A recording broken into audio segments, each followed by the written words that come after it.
Hello students, today we are going to see surface tension on the basis of molecular theory. How the question will be there in the exam. Explain surface tension on the basis of molecular theory. तर हा question 3 mark साठी important आहे, very important. आता बघा, I have taken this vessel or consider the vessel which contains a liquid, any liquid. Here I have drawn 3 molecules, molecule A, molecule B and molecule C with their sphere of influence. प्रभावाचे गोल म्हणजे या गोलच्या आतमध्ये दुसरा molecule जर आला तर ते attract करू शकतात. या मॉलिक्यूलच्या बाहेर, या बाउंड्रीच्या बाहेर जर मॉलिक्यूल असेल तर त्याला हा मॉलिक्यूल किंवा हे मॉलिक्यूल्स ए बी आणि सी हे डॉट इनसाइड हे मॉलिक्यूल्स आहेत आणि रेड कलर्ड त्यांच्या स्फिअर ऑफ इन्फ्लुएन्स आहे. तर ह्या मॉलिक्यूल्सच्या अट्रॅक्शनचा फोर्स जो आहे तो कुठपर्यंत कार्य करू शकतो किंवा इफेक्टिव्ह आहे, तर ह्या स्फिअरच्या बाउंड्रीवर असणाऱ्या मॉलिक्यूल्सला ते अट्रॅक्ट करू शकतात. या बाउंड्रीच्या बाहेर असणाऱ्या मॉलिक्यूल्सला ते अट्रॅक्ट करू शकत नाही. नंतर स्फिअर ऑफ इन्फ्लुएन्सची ही जी रेडियस आहे that is called range of molecular attraction, ही PQ. आता बघा, PS is the free surface of liquid. हे नाही लिहिलं तरी चालेल, इथे एक्सप्लेनेशन मध्ये आलेलंच आहे. PS is the free surface and QR is the surface of liquid, of the same liquid which is inside the liquid, but at a distance, this distance is equal to the range of molecular attraction. So this distance PQ or SR is called as range. आता इथं double R झाला, पण हा R म्हणजे range of molecular attraction साठी पण R use केला जातो, R फॉर रेडियस किंवा रेंज.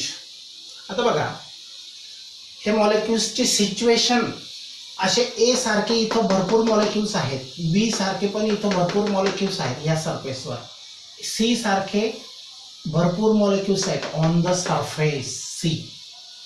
आता late PQRS is a surface film. PQRS हा जो रेक्टँगल आहे ही बारीक फिल्म आहे, तिची थिकनेस किती आहे? Equal to the range of molecular attraction. लक्षात ठेवा, PQRS is the surface film of liquid in a container containing a liquid, की ज्याच्यामध्ये लिक्विड आहे. समजलं? तर PQRS is a surface film of liquid in a container containing liquid. PS is a free surface of liquid. Free म्हणजे मुक्त, मोकळा, हवेशी contact मध्ये जो असेल interface, that is called free surface. yesterday we have seen the definition of free surface. Interface between the air and liquid. Liquid आणि air ची boundary interface is called as free surface of liquid. And QR is the inner layer. QR हा आतील layer आहे PS च्या मध्ये, पण कसा आहे? QR is the inner layer parallel to PS. या PS लाच QR हा पॅरलल सरफेस आहे, इनर लेयर आहे ॲट अ डिस्टन्स. आणि QR हा किती अंतरावर खाली आहे PS पासून? या PS पासून हा QR किती अंतरावर खाली आहे? At a distance equal to the range of molecular force or molecular attraction. Now this is the description of figure. Now consider 3 molecules A, B and C.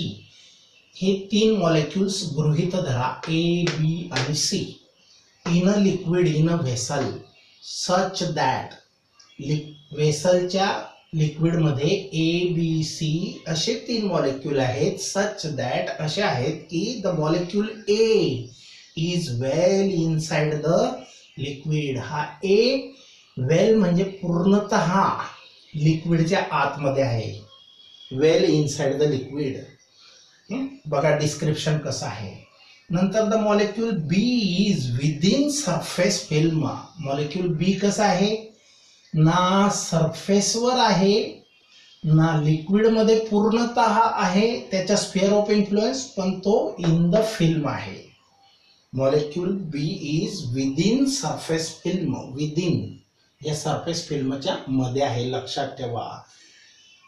And molecule C is on the surface of liquid as shown in the figure.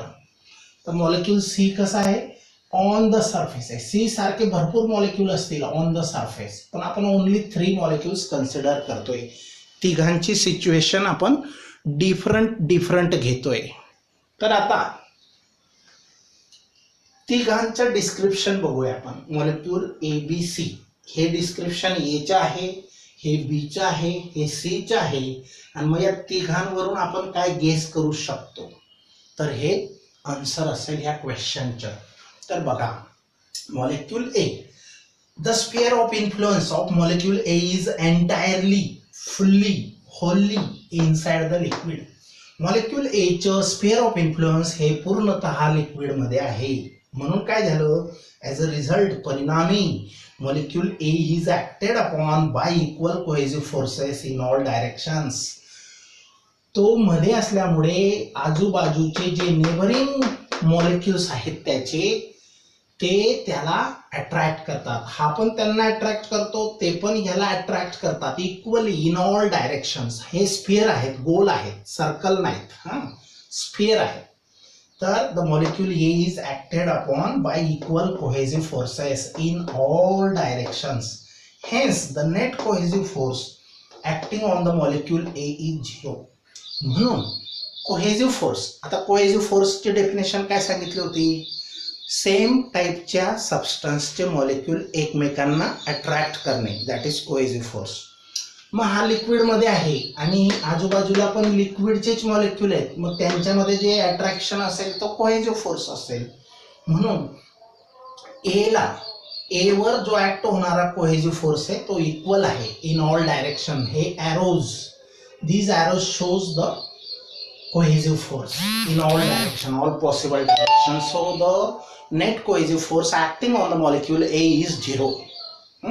A वर कोणताही extra cohesive force नाही. जर resultant cohesive force काहीतरी असेल तर त्या cohesive फोर्सच्या डायरेक्शनकडे तो मॉलिक्यूल अट्रॅक्ट केला जाऊ शकेल. पण इथं सगळ्या दिशेने, सगळ्या डायरेक्शन्सने तो इक्वली अट्रॅक्टेड आहे. मग जाईल कुठं, तिथंच राहील.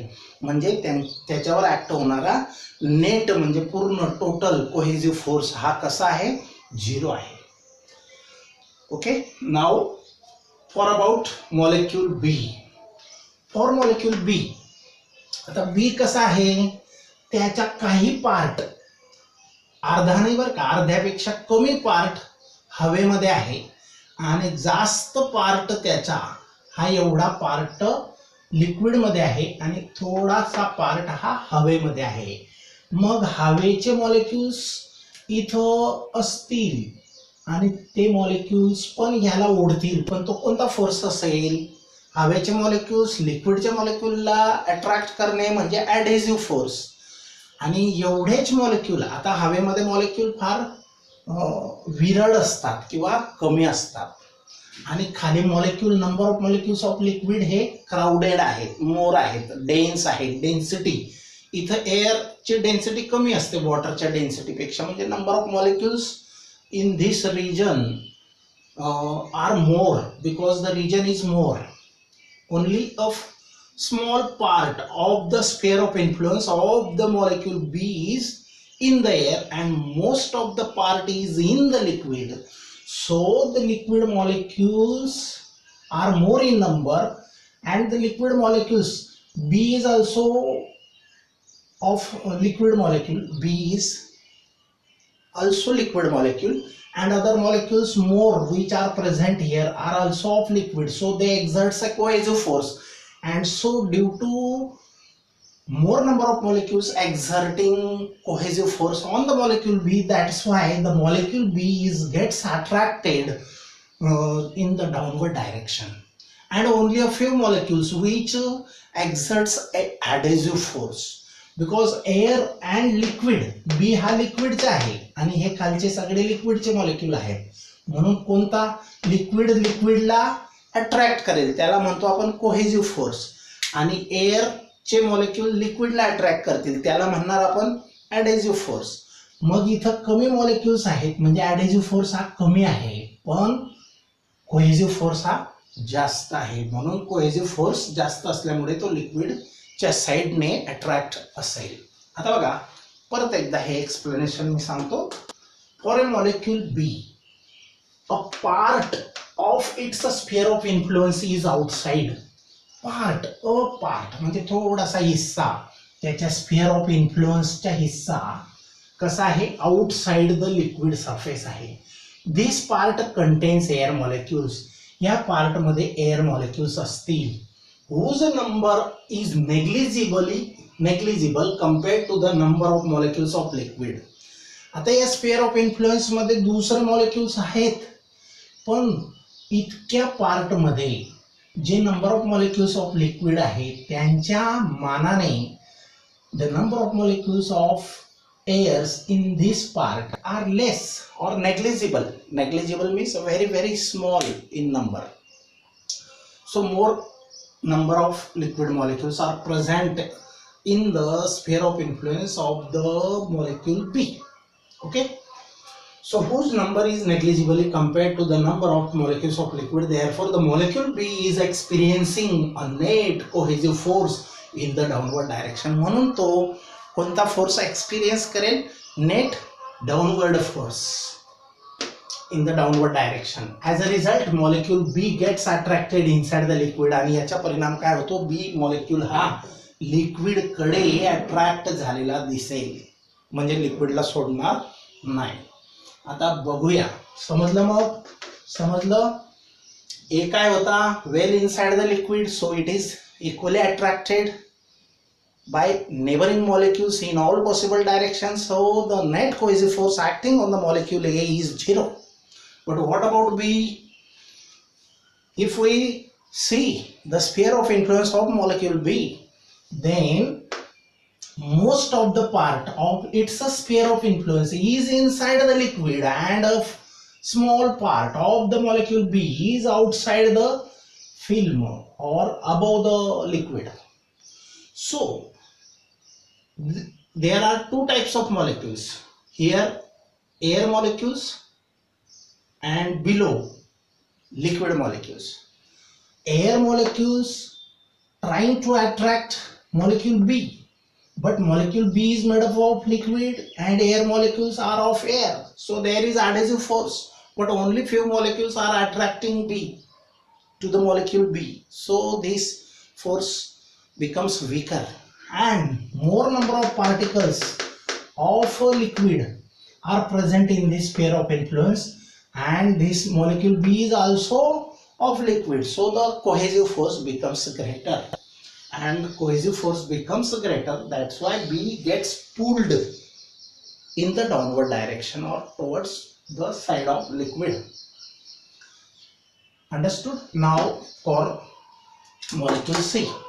For molecule C, the upper half of its sphere of influence is outside. C molecule चा अर्धा भाग वरती आहे, अर्धा भाग खाली आहे sphere of influence चा. For molecule C, the upper half of its sphere of influence is outside the liquid surface. मग काय रिझल्ट होईल, तरी पण मग हा आता इथं अर्ध्या स्फिअर ऑफ इन्फ्लुएन्स मध्ये half, lower half sphere of influence मध्ये सर्व लिक्विडचे मॉलिक्यूल्स आहेत, आणि हाफ स्फिअर ऑफ इन्फ्लुएन्स मध्ये एअरचे मॉलिक्यूल्स आहेत. आता एअरचे मॉलिक्यूल्स ह्या सी मॉलिक्यूलला अट्रॅक्ट करतील, तो ॲडेसिव्ह फोर्स, आणि हे लिक्विडचे मॉलिक्यूल्स या सी मॉलिक्यूलला अट्रॅक्ट करतील, तो कोहेसिव्ह फोर्स. मग आता हे फ्यू असतात, ओनली फ्यू, आणि ॲडेसिव्ह फोर्स हा वीकर आहे. आता इथं स्ट्रॉंगर फोर्स कोणता आहे मग? खालच्या हाफ, लोअर हाफ मधले, lower half of the sphere of influence, the molecules present in the lower half of the molecule, the molecules present in the lower half of the sphere of influence of molecule C are more in number. They exert more cohesive force than the molecules of air which are present in the upper half of the sphere of influence of molecule C are less in number, so their adhesive force is less and cohesive force is more, so the molecule C gets attracted in the downward direction. This is the reason why C gets attracted towards the liquid surface, or why it is on the surface, not moving in the air, not moving in the air. For molecule C, the upper half of its sphere of influence is outside the liquid, and therefore the resultant cohesive force on the molecule C in the downward direction is maximum. Downward डायरेक्शनला cohesive force जास्त असल्यामुळे तो खालच्या दिशेला ओढलेला असेल, म्हणजे तो सरफेसवर असेल. आता बघा, from all this discussion what we conclude, main point, thus all molecules in the surface film are acted upon by an unbalanced net cohesive force directed into the liquid. Surface film मधील सर्व molecules बी आणि C सारखे, तर ते कशाने act झाले असतील?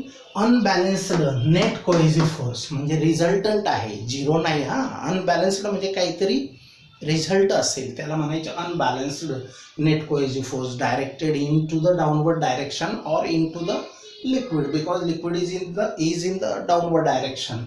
Therefore the molecules in the surface film are pulled inside the liquid. तर सरफेस फिल्म फक्त यांचाच विचार चालू आहे हा, बी आणि सी. तर हे कुठं पुल्ड केले जातील, अट्रॅक्ट केले जातील, पुल्ड टुवर्ड्स और inside the liquid. This minimizes the total number of molecules in the surface film. बघा हे सेंटेन्स काय सांगतात.